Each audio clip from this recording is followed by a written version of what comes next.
So, ito guys yung box na gagamitin natin sa balikbayan natin. Forex box. Sila yung lagi kong ginagamit kasi proven and tested na at never ako nagka-problema sa kanila. So, nandito yung mga grocery natin. As you can see, nakaayos siya. And then guys, let's start. Ayun guys, so unahin natin ilagay yung comforter set natin para mapipit siya sa ilalim.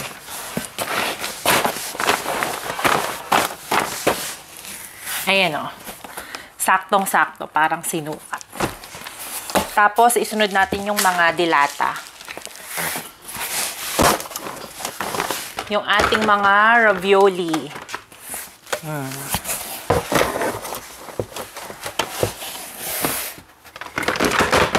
Tapos yung mga beef stew natin. So far guys, ito na yung laman ng box natin. So nandyan na yung ravioli, yung beef stew, at saka yung mga pork and beans. Now, isusunod naman natin, ilagay yung mga, ayan, yung mga frosting na binili natin.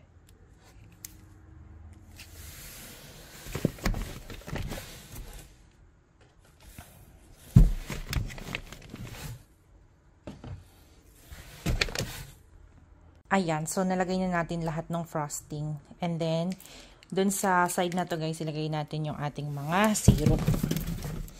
Tinape ko yung ibabaw nito. Yun. Para hindi siya pumutok. Kasi baka sumabog siya. Mga may syrup tong buong box. Yan, ang ganda niya na. Nakalimutan ko guys, meron pala akong biniling mga iced tea na ganito. So, tatanggalin natin muna yung mga frosting at saka yung mga syrup. Tapos yun yung ipapalit natin. Kaloka. Redo. Galin natin ito. Kasi minsan ganyan talaga sa pagbabox eh. Hindi naman laging perfect. Meron talagang trial and error. Lagay natin ang iced tea. Ayun, so inayos ko siya. Nandun na yung mga iced tea ngayon. Tapos, sinalansan ko lang ng ibang pwesto yung ating pork and beans at saka yung mga frosting natin. Next, dun sa mga singit-singit, maglagay tayo ng kung ano-anong maninipis guys para hindi sayang yung space. So now, ilagay naman natin itong binili nating mga bathroom rug. Tupin natin siyang ganyan. Para magandang tingnan. Nilipat ko sa side na to yung mga frosting guys para malagay ko dito yung ating vacuum. So ilagay muna natin siya.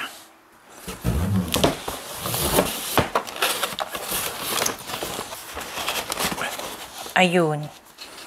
Saktong-sakto yung ating vacuum dito, guys. Ayun, guys. Halfway na papuno na yung box natin. Sa mga gilid-gilid, isiksik yung dapat isiksik para hindi sayang yung space ng ating box. Minsan talaga, kapag nagbabox, guys, parang jigsaw puzzle. Tsaka trial and error. Kasi, gusto natin ma-maximize yung space ng box natin. So, ito na yung box natin. Now, ilagay na natin yung mga naka-box. Mga Pop-Tarts. Sakto siya dyan.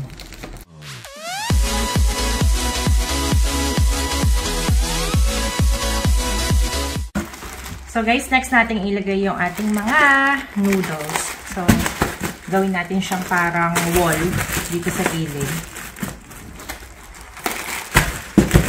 Ayan.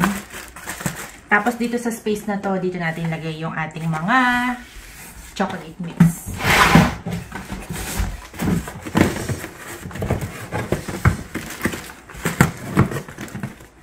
Patagilid para sa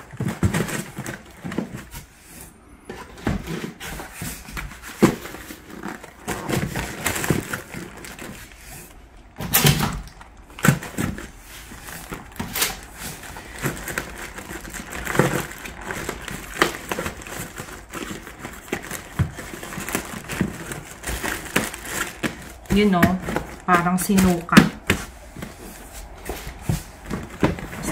Sa gitna yung isa.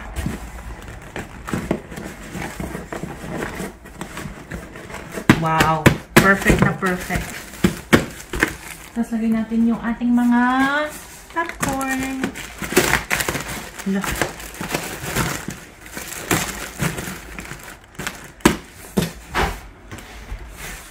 Another popcorn. And another popcorn. Dito guys, sa space na to, dito natin ilagay yung palaman natin. So, So, 3 yung palaman.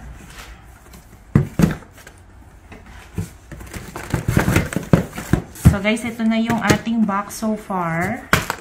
So, ang dami pa nating space sa ibabaw. Ayan, guys. So, malapit nang mapuno yung ating balikbayan box. Dito sa space na to, ilagay natin yung binili nating mga pancake mix. Yan, yung ating Hungry Jack.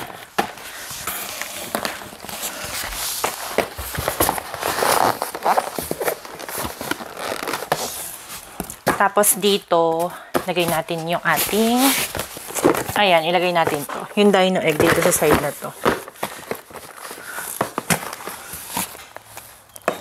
May space dito, guys, hindi pwede yun. Ilagyan, suksukan natin. Ito yung binili ko mga pampunas, mga towel cloth.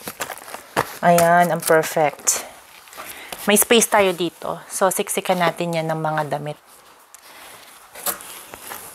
Hindi pwedeng may space.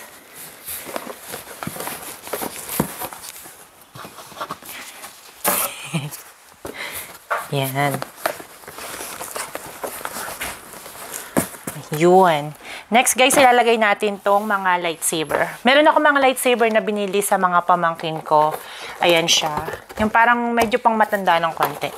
Ang haba nito, so, like ganito yung itsura niya. Ayan. Ganyan siya. Kaya lang, ang lalaki ng box, so ang ginawa ko, kasi 3 yung binili ko, inalis ko na lang siya sa lalagyanan, dini-assemble ko siya, tapos nilagay ko dito yung mga parts. Ayan. So, ayan. Ito yung 3 lightsaber natin. Ipapadala rin natin. Tape muna natin to, guys. And ilagay natin dito sa space sa ibabaw. Okay, guys. So, na-tape ko na yung mga lightsaber. Ilagay na natin. Yeah.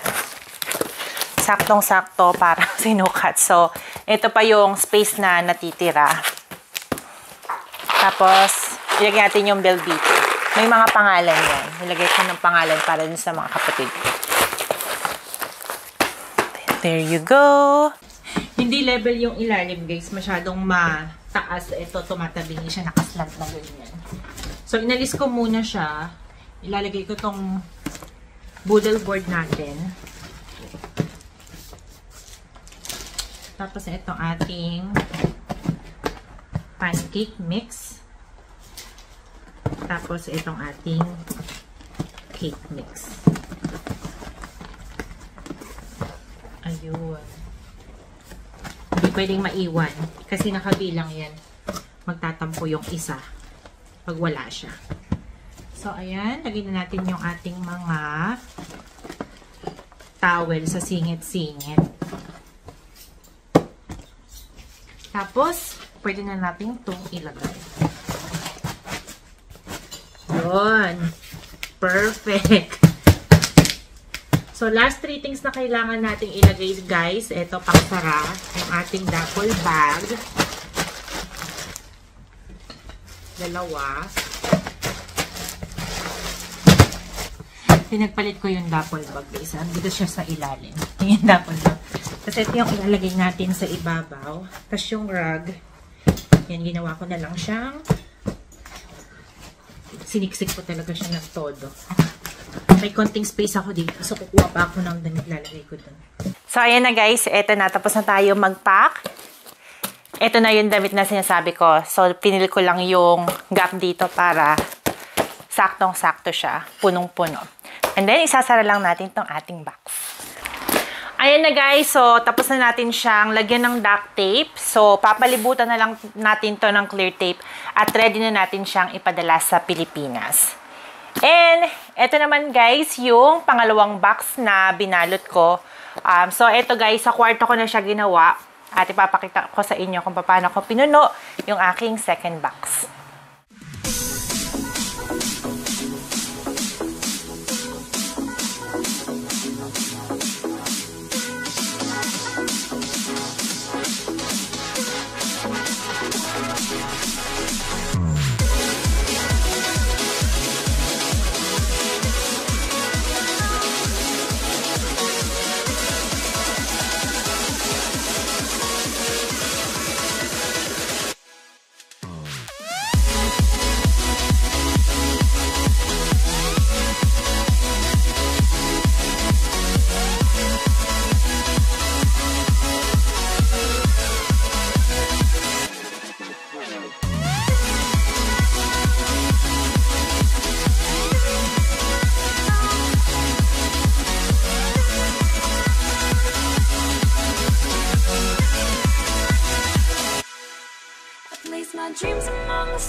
standing on the pavement,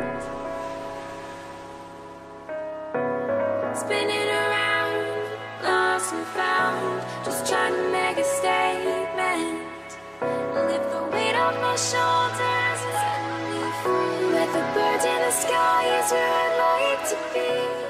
I'm doing all I gotta close. First I need this to this. You just this. Here you go. And then things like this one is like just like stuck there. Pink is the other one there like this. Now I like. Hey, you're too hard. Oh, doing. Paano? Right here.